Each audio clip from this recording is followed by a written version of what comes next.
Selamat datang di seri spesial, Jejak Kaset Iwan Fals, dari pita suara ke legenda abadi.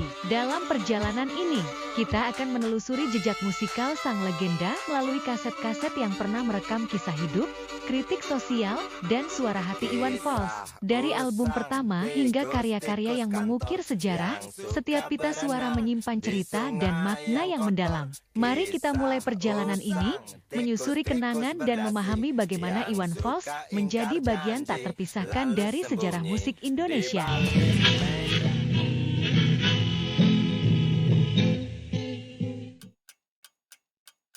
Ini adalah kaset misterius dari masa lalu, tanpa judul album, tanpa detail yang jelas, hanya nama-nama yang tertera. Iwan Fals, Doel Sumbang, Alex Djimariat, dan Tom Sleepy. Album ini diperkirakan rilis 45 tahun lalu di bawah Dawn Record, melalui label VR Record, menampilkan kumpulan lagu dari para musisi pendatang baru saat itu.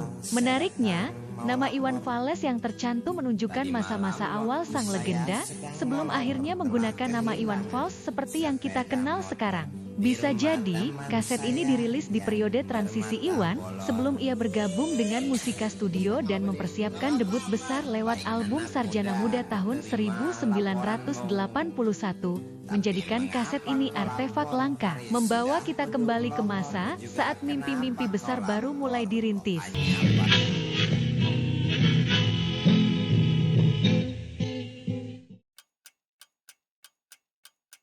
Dirilis pada tahun 1990 oleh Musika Studios, Celoteh-Celoteh adalah album kompilasi yang menjadi salah satu penanda era keemasan Iwan Fals. Meskipun tidak ada lagu baru di dalamnya, pemilihan nama Celoteh-Celoteh berhasil menarik perhatian publik dan melekat sebagai jargon yang identik dengan sang musisi. Istilah ini seolah menggambarkan karakter khas Iwan Fals yang sering berceloteh lewat lagu-lagu yang penuh cerita, kritik sosial, dan potret kehidupan sehari-hari. Album ini mengemas ulang karya-karya lama dengan semangat baru, memperkokoh status Iwan Fals sebagai ikon musik yang berbicara untuk rakyat kecil.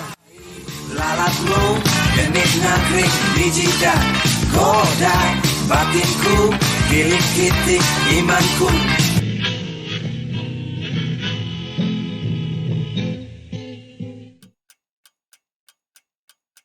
April 1993 menjadi saksi lahirnya album Terminal, sebuah karya yang mempertemukan tiga legenda musik Indonesia, Iwan Fals, Franky Sahilatua, dan Ian Antono. Dengan lagu andalan bertajuk Terminal, album ini langsung mencuri perhatian.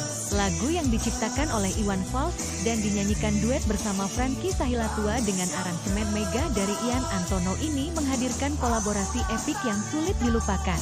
Tak hanya menjadi hits pada zamannya, Terminal terus diputar hingga kini, menjadikannya salah satu lagu yang abadi dalam sejarah musik Indonesia.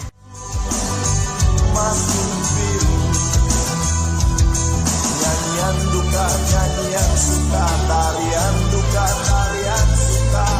Apakah ada bedanya?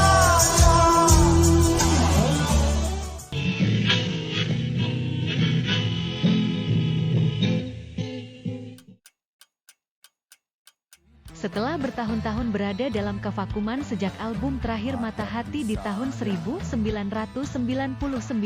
maka tahun 2002 menjadi momen besar bagi Iwan Fals untuk kembali. Album Suara Hati lahir, membawa semangat baru dengan karya-karya segar yang belum pernah dirilis sebelumnya. Bukan hanya sebuah album, ini adalah catatan perjalanan emosional seorang musisi legendaris yang bangkit dari duka mendalam. Di antara semua lagu, Hadapi Saja menjadi sorotan, sebuah karya epik yang mencerminkan keikhlasan hati Iwan melepas kepergian anaknya, Galang Rambu Anarki, pada tahun 1997. Dengan lirik yang lebih matang dan musik yang berkualitas, album ini menjadi bukti bahwa kehilangan bukan akhir dari segalanya.